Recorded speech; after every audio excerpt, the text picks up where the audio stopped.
Good morning, classmates!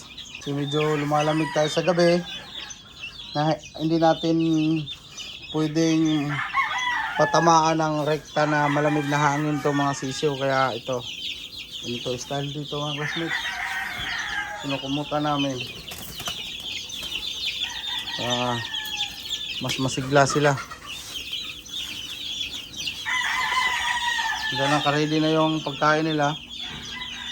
Tubig, Progency yun mga classmate. Then ito,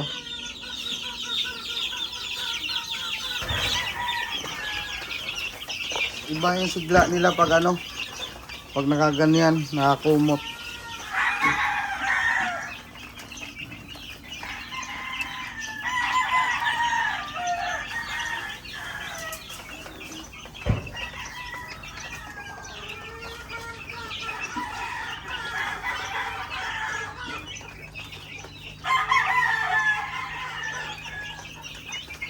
Tapos sa mini range naman tayo mga classmate.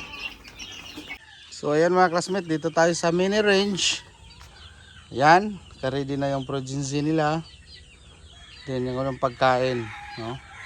So ginagawa ko dito after Progency is plain water.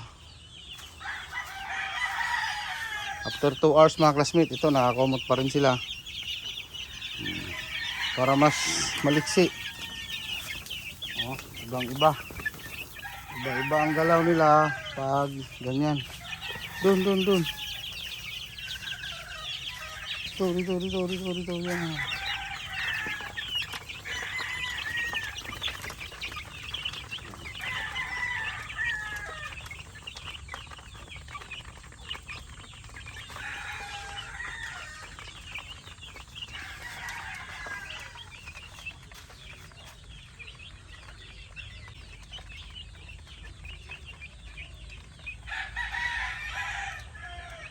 Dito naman tayo sa kabilang mini range mga classmate.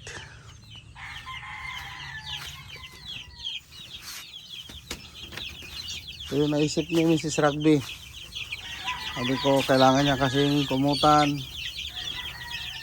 para mas healthy sila.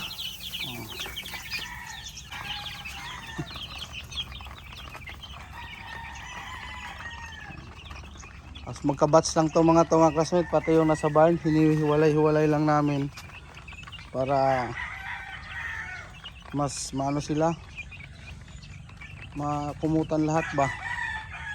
Tapos iwas feeder picking.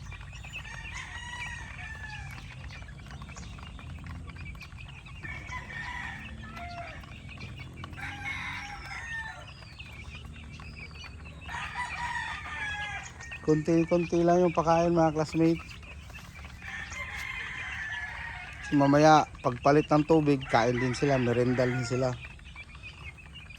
Yung ganito kadami, kahit mga 90 grams lang.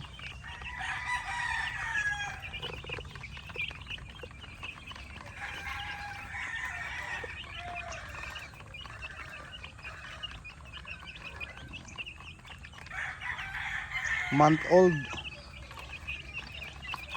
Ito yung mga materials natin mga classmate, no? Ito, tsaka yung nasa barn yung una. May nasa brooder pa ako at sa dalawang batch pa sa tawag nito, incubator. Bukas may mapipisa, so isa na lang matitira. Tama na yun, 4 na batch lang. Ito yung mga for release ng October. Tapos yung isa December, tapos November din December.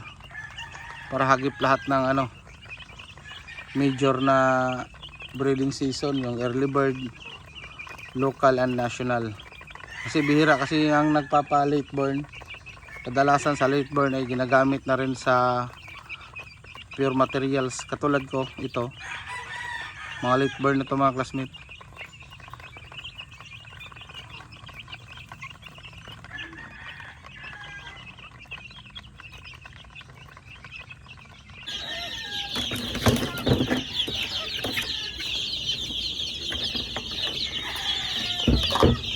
So ito mga classmate, pakain tayo dito sa ating brother. So kailangan ko munang linisan to, siyempre. Tuin ba?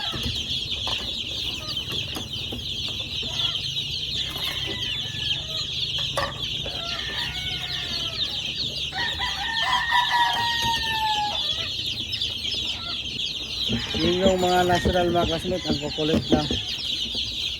Parang hindi nabubusog. Lalo na ngayon bago silang purga, naku kalalakas kumain.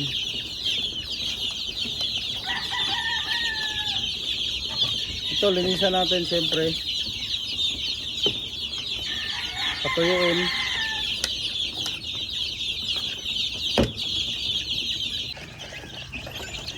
So ayun sila mga classmate, no?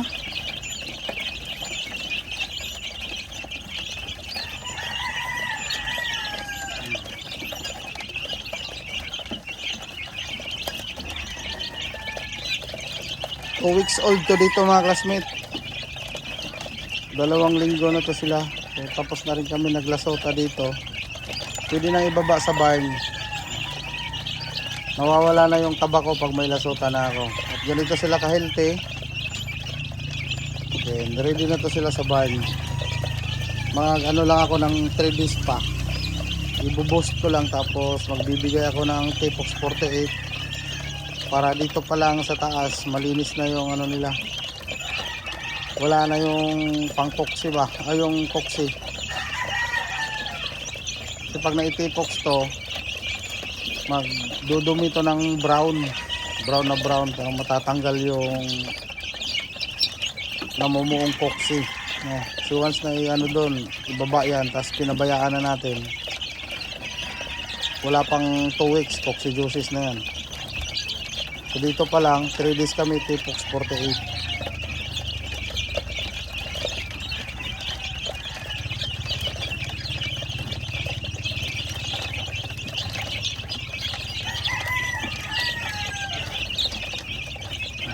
So ganito ka himay yung breeding mga classmate. Kaya shout out sa lahat ng breeder.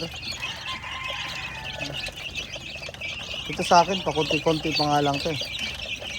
Kaya na talaga yung madaming. Pero gusto ko yung madaming. Para kahit mga ano 300 per batch, 300 piraso, 400. Kahit mga ganun lang. In the future mga classmate. Hindi ka lugi sa bakuna eh. Magagamit lahat din. Ngayon nakikita niyo yung mga sisyo natin mga classmate. Ito na yung for materials natin. No? Magre-release ako ng day old. Siguro mga ilang piraso. Ano na lang yun? Mga 3 tao, 4 na tao na lang yun. Hindi ko na pinadamihan gaano kasi gagamitin ko itong mga sisiw sa pahulugan system.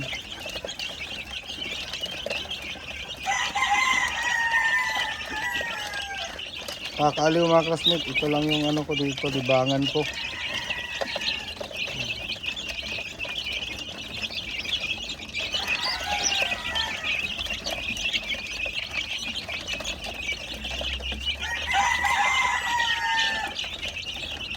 So yun lang mga classmate, maraming salamat ulit. Sana may napulot kayong katiting na kaalaman, no? Na maaari nyo i-apply dyan sa kanyang mga manukan. More wins, God bless, and mabuhay lahat ng sabongero. Alright!